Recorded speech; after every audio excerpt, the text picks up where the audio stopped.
So this is a tree. When we got here, it was, you can see it's broken up here. It was fallen down back that way. So one of the first things we did this spring was we realized, oh, it's firewood because it's fallen, it's dead. So I got a ladder up there, a chainsaw, and I cut it. So we used that for some firewood, but it was naturally pollarded. So something that we've been playing with doing is pollarding and coppicing, and those are two ways of sustaining firewood or wood for anything else, basically, like basket making or charcoal making. Bows. Bows, yeah, exactly. Materials. People have done it the world over for thousands of years. So when you cut it high up and it sprouts like this, that's called a pollard or a pollard. And when you cut it low, I think you do it in fall or winter, it'll stump sprout, and we'll show an example of that once we get back to the house. Ashes are really good at it, beeches are really good at it, hazels are really good at coppicing. But we've seen it with maples. Yeah, lots of trees respond well to it. Some of them don't. Conifers don't respond really well. They don't really sprout. But yeah, this is basically a very crude, natural form of pollarding. So the idea These are all new shoots. Yeah, so the idea is once these get big enough, like this one and this one right here, we will cut them and harvest those for firewood, and we won't have to split them because they'll be thin enough. Once they get anywhere from 4 to 6 inches, I think we can harvest them. And then eventually, you can see there's old cuts right here. This is from somebody who's probably cutting it to get it out of the way of the road. To tell you the truth, it was probably growing out. So these are older cuts. You can tell how weathered the stump is. It's black and weathered. And then there's a sprout right next to it, right underneath it. So what happens is there's dormant buds all throughout the tree. And once damage has happened to it, whether it's wind damage or snow damage or anthropogenic damage, it decides that it needs to keep living.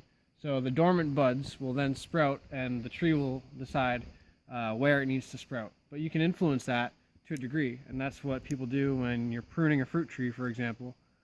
This is basically just a form of pruning. So this is, like I said, a crude, natural form of pollarding, and we want to do this on a more intentional scale throughout some of our plantings and other trees. So we're going to go show you a example of coppicing. It's going to be a little hard because there's a lot of snow, but you'll get the idea. So there's a guy who has a camp further down the road, and he likes to cut along the road because it scratches his truck. But anyway, he's cut these, you can tell, and this is basically the principle of pollarding right here. So this was obviously cut, and the tree realized it needs to send up a new dominant leader. So this was probably already a branch going out like this, but there's a sprout right here that decided it needs to go up and become the leader. Same thing with this. This is actually probably the same organism, but It is, you can see it down there. yeah, this was cut right here and right here even, and you can tell that the tree realized and it needed to send up a new leader. So that's basically what pollarding is. You're working with the tree rather than just totally cutting it down and killing it. You're working with it and using its nature basically to produce a renewable, sustainable source of, like I said, firewood or craft material or whatever you need. It's just working with the tree's instincts and abilities to resprout, and it's just an amazing way of working with what you have around you. So this is an example of a coppice. It's a little hard to see, but there's a stump right here, and here's the stump sprout. This is connected to the same root system. That one next to it as well. Look at, oh yeah, it's much better to see right there. So this is connected to the same system, and that's when you cut it lower, and that's a coppice. And truthfully, this stump is probably, in all likelihood, the same organism as this tree, this big stump. So this is a coppice when you cut it low, and the basal sprouts of a tree decide that it needs to, further its life and and sprout. So that's how you can get full trees for firewood, and they can come back. And you can wait until these are fully grown, or not fully grown, but however big you want them to be. They can be 6 inches, they can be 8 inches, they can be 18 inches. But certain species respond much better than others. This is a maple, this particular tree, and we're gonna go walk. These are just all in 500 feet, not even, of our road. So we're gonna go show you an ash that's right next to our house that the loggers cut down a few years ago, and the goats have munched on. Yeah, the goats have munched on it, and that's another thing.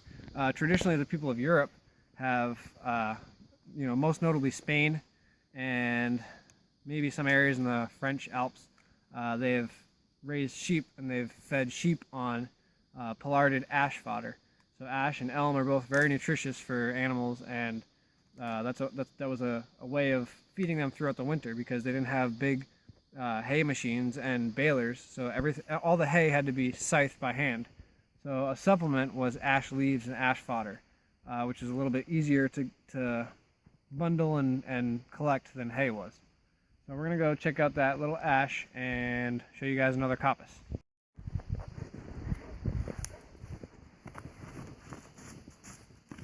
So this is a little hard to see because there's lots of snow on the ground, but I figure I'll uncover it before there's even more snow. Look at the idea. Yeah, so I'm not sure if you can see on the camera, but This is a stump. this is an ash stump, probably about 10 inches in diameter, and all of these are ash sprouts from that same stump. If I can clear some more further down, you can see how they're attached right to the stump, either right to the stump or from the same root system. And truthfully, this ash is probably from the same root system. I can't remember if there's a stump here or not, but that's cut almost flush to the ground, maybe 6 inches above the ground. The house is right behind Chicoy, and we plan to keep these ash sprouts so we can use them as firewood Or in the future. wattle fences. Or wattle fences. Yeah, that's another thing that coppice and pollards were used for. Weaving, especially willow and hazel, were both used extensively for weaving and crafting for wattle fences, wattle and daub housing, plaster and lath, stuff like that.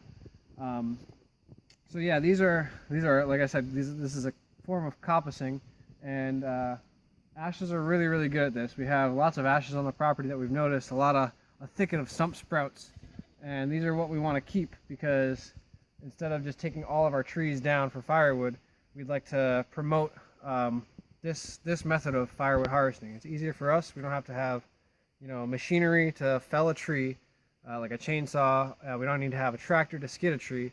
We can cut stuff like this, not like this, but once it's 6 inches in diameter, you can cut that with an axe with 3 strokes, and you can carry that by hand, and you don't have to split it small enough to burn by itself.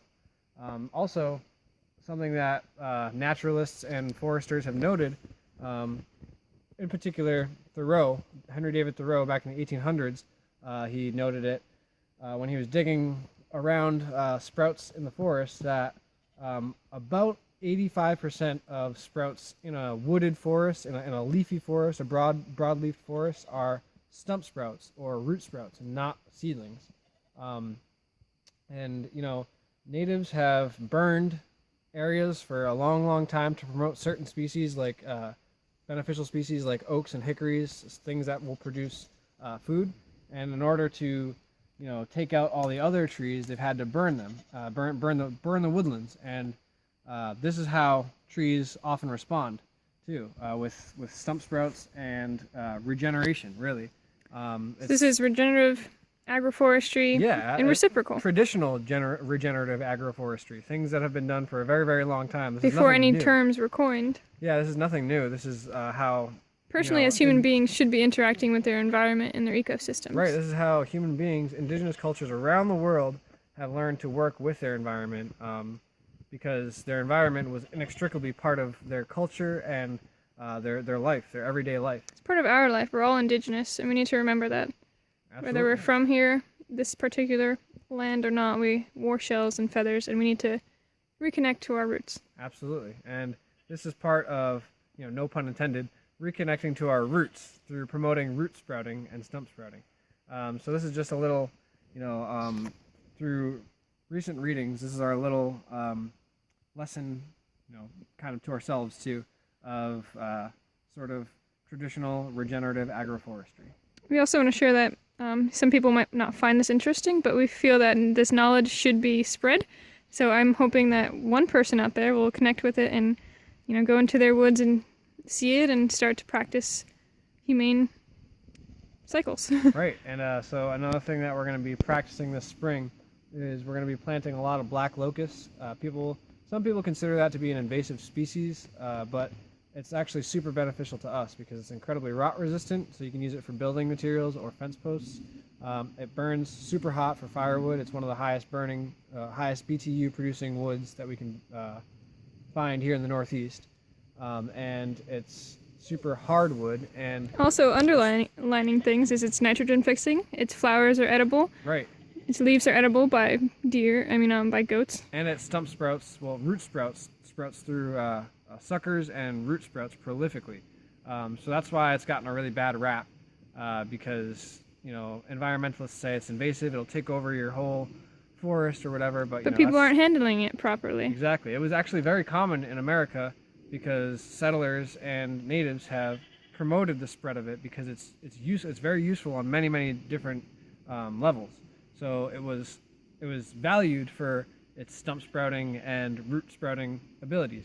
But now that people have moved more away from working with the land and living with your environment, that has kind of become maybe not the downfall of black locust, but definitely one of the perceived bad qualities of it.